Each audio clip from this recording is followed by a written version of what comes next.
According to recent figures compiled by law, 23 1/3 and 23 1/2 murders are committed in the United States every day.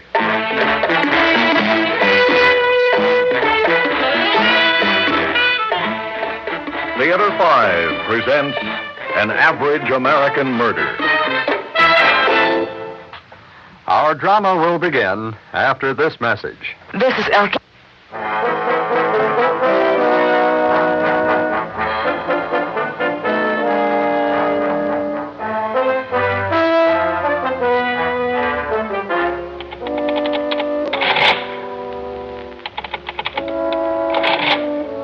In recent years, there's been an average of about 8,550 murders committed in the United States per annum.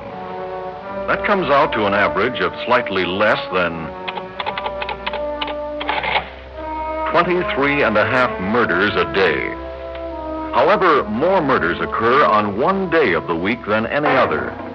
Statistics show that the average American murder takes place on payday.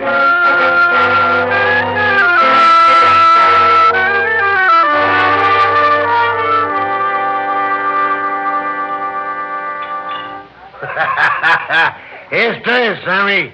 You worked like a man and a half today. Yeah, I'm as tired as a man and a half, too. When the cement pours, somebody's got to finish it, Sammy. If not us, somebody else. Yeah, well, tonight I wish it had been somebody else. Well, look at all the overtime, Sammy. We got enough for a swinging weekend.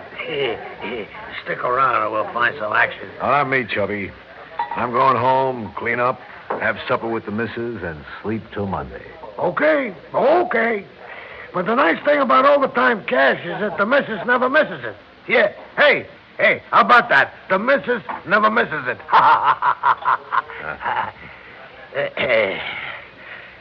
Set him up again, Harry. Oh, no, not me, Chubby. I got to get home and get out of these work clothes. Oh, boy, you're sure itching to get home. You must have some missus. Yeah, I do. No matter how late I am, Millie's waiting for me. She's always got a meal for me, not something left over. And a smile on her face.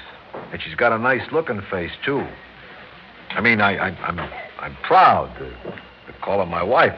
That's great, Sammy. How long you been married? 2 years, a little over. Well, you logged 10 years. And your old lady gets fat and dumpy, and a bunch of kids have been yammering at her all day.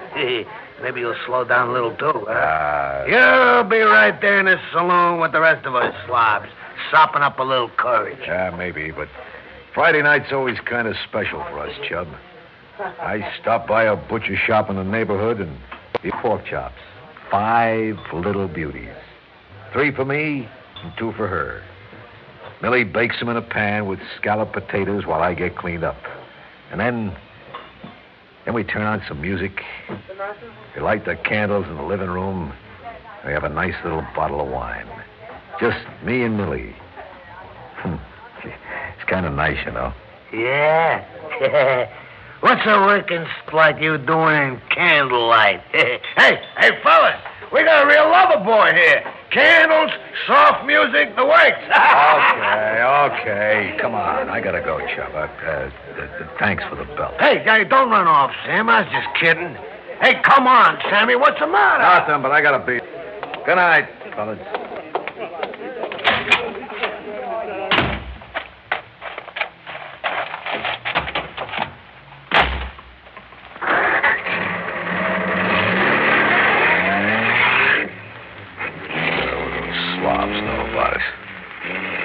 Chubby's got a fat old babe. He deserves it. He's no prize, swilling up beer. What did I try to tell him about Millie? He don't care. Oh, no, the cop. All the nights for a cop.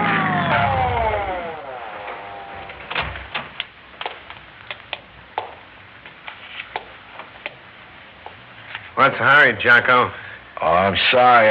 I wasn't watching the signs. Been drinking, pal? No, I'm just tired. It's been a tough day. It smells like you've been drinking. Look, I had 2 beers and a shot while I cashed my paycheck, okay? Pretty late for only 2 drinks. We worked overtime. What's it to you? Look, buddy, give me the ticket and let me go home, will you? I'm tired, I'm hungry, and my wife's waiting for me. Yeah, aren't they all? Let's go down to the station, Jacko, and we'll let you blow up a balloon. Sure, why not? What do you care? What's Millie to you? Now, take it easy, pal. You'll spend the night in the cooler. Okay, you satisfied? Yeah, you can go now. Beat it. If you didn't have that shield on, I might bust you right in the mouth. Beat it. But don't forget, we'll see you in court.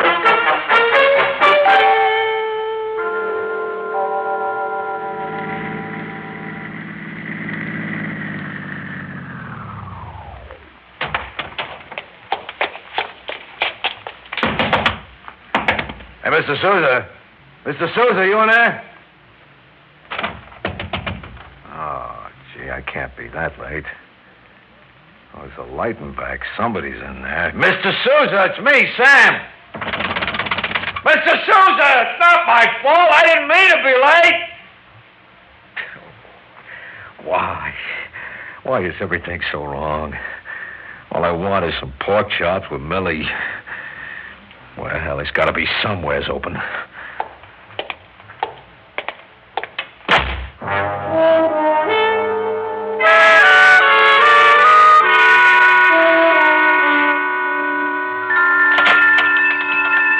Hello there, young man. Yeah, you got any pork chops? Well, we might have a couple left. Let's take a look.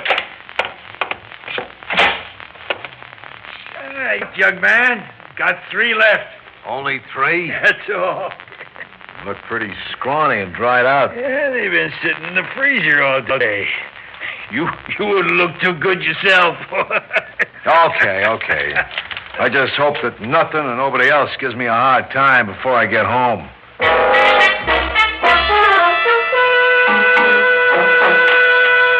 Honey, I'm home.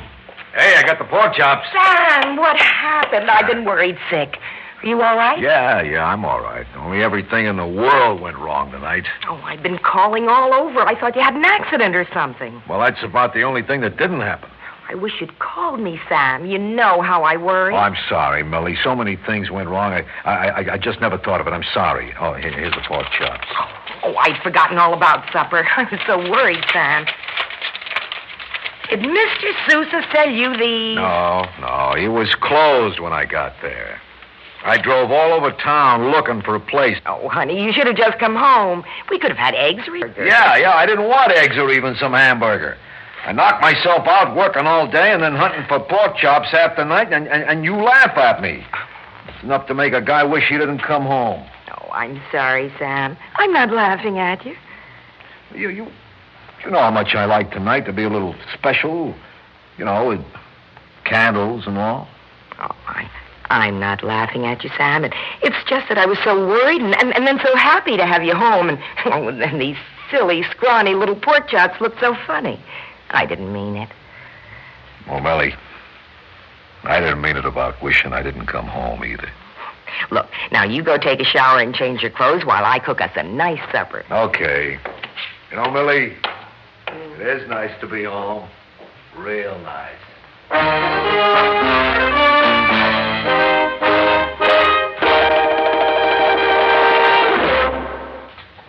We'll return to our drama in a moment.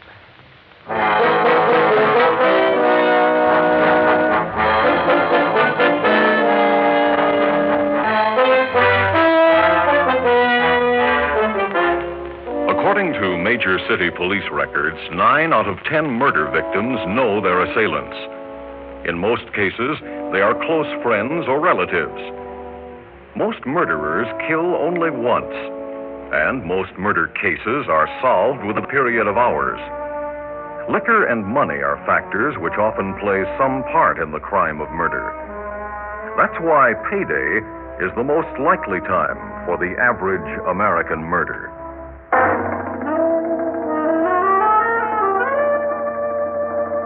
Well, there's my hero. Oh, spick and span.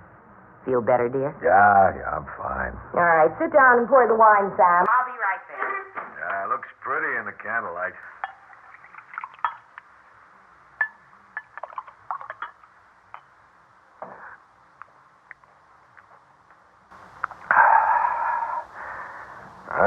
Tastes good, too.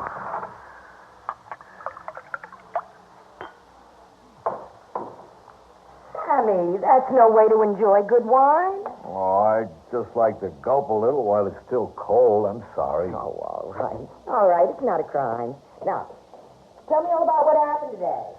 Well, first of all, the old man poured too much cement.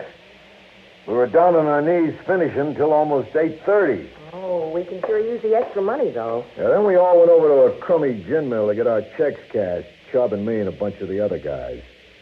The Chubb wants to make a night of it, and he can't understand why I want to get home. Well, like a fool, I tell him why. How we eat by candlelight and all. So Chubb thinks this is the funniest thing he's ever heard.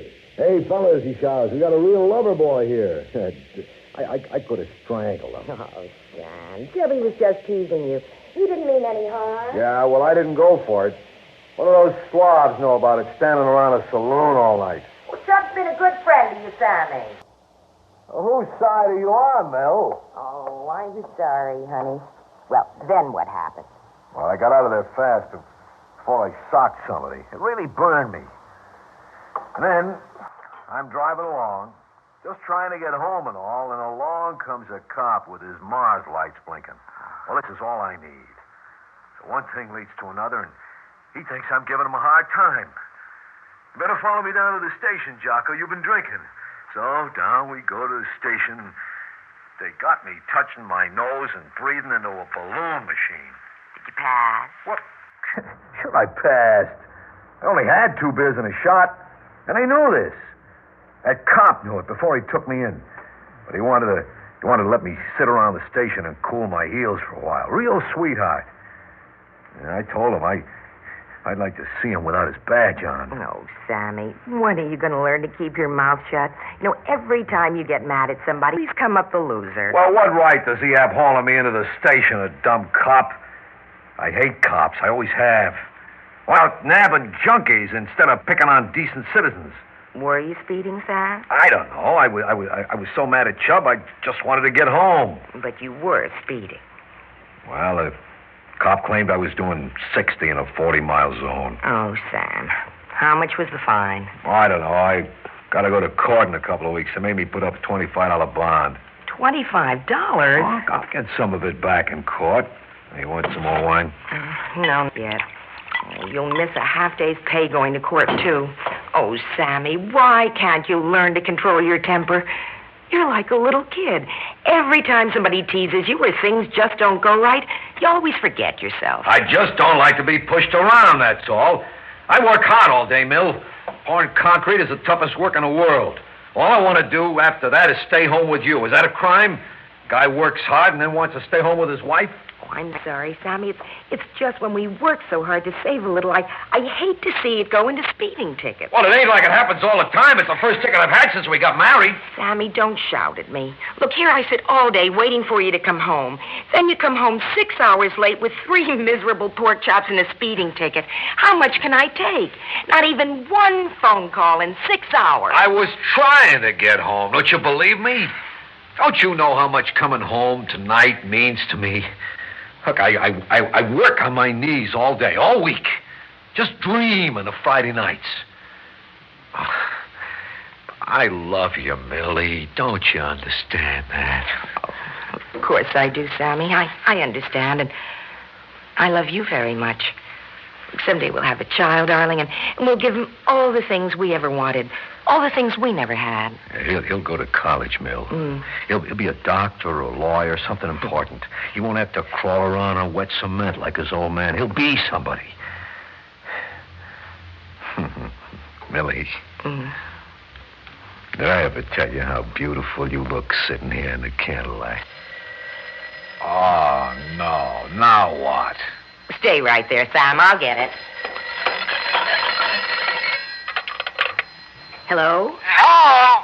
Is this the Sam Crawford residence? Yes? You must be Millie. Yes, who's this? Hi, Millie. This is Chubby. Who's calling at this time of night? Well, hello, Chubby. I've heard a lot about you. Chubby, that drunken slob. What's he calling here for?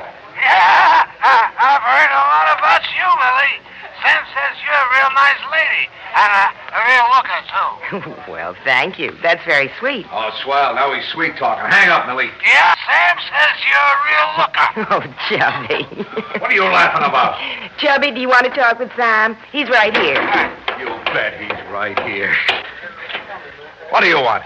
I just called up to tell you I'm sorry about the ransom we gave you. Now, look, wise guy, it's bad enough I have to put up with your bum jokes all day without you calling my home in the middle of the night. What's the matter with you? Ain't you got no feelings for nothing? Hey, Sam, what's the matter with you? I just called up to apologize. Don't fly off the handle again. Well, you can keep your apologies. When are you guys going to stop needling me, huh? I have to get it at home now, too. Now, leave me alone, do you hear? All of you, leave me alone. Drunken slobs. Sammy, what's wrong with you? That man called up to apologize. He's your best friend.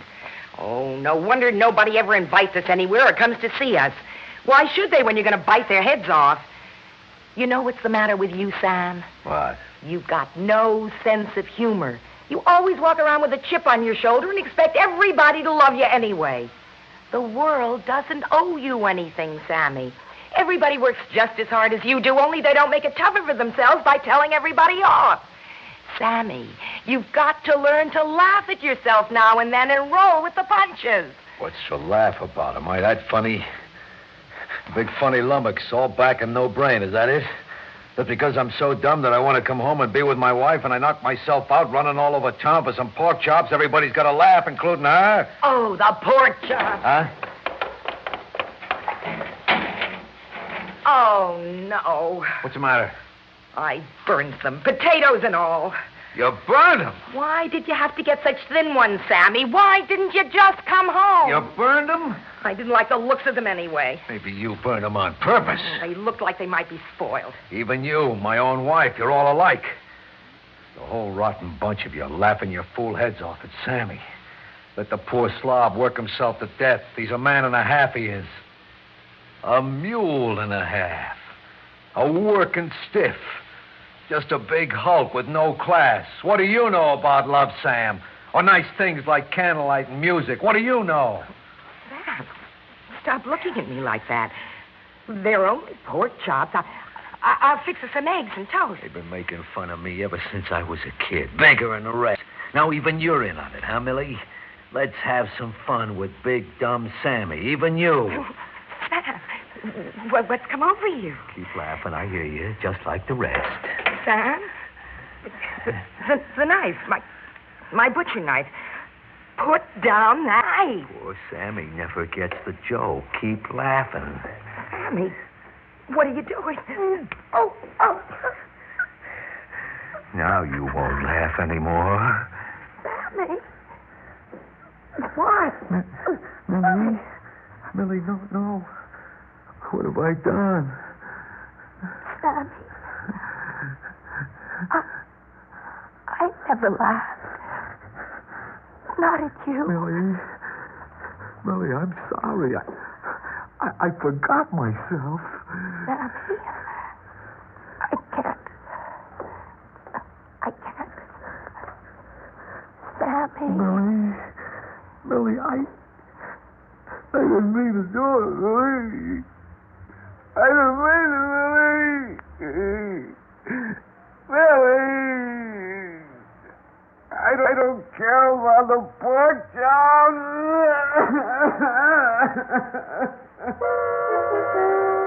Records show that most murderers are more or less model prisoners. Sam Crawford is no exception. He works hard at present, pouring cement for a new building under construction at the penitentiary. He seldom talks, never argues, and shows little emotion. He's just an average American murderer. Except on Friday nights, when although the prison records do not show it, he cries himself to sleep.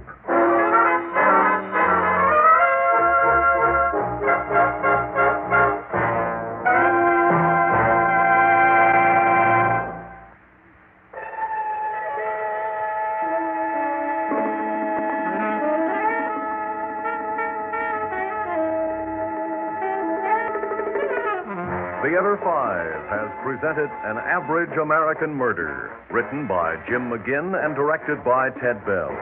In the cast, George Petrie, Arlene Walker, Robert Dryden, and Humphrey Davis. Audio engineer Neil Pulse. Sound technician Ed Blaney. Script editor Jack C. Wilson. Original music by Alexander Vlastotsenko. Orchestra under the direction of Glenn Osser. Executive producer for Theater 5, Ted Bell.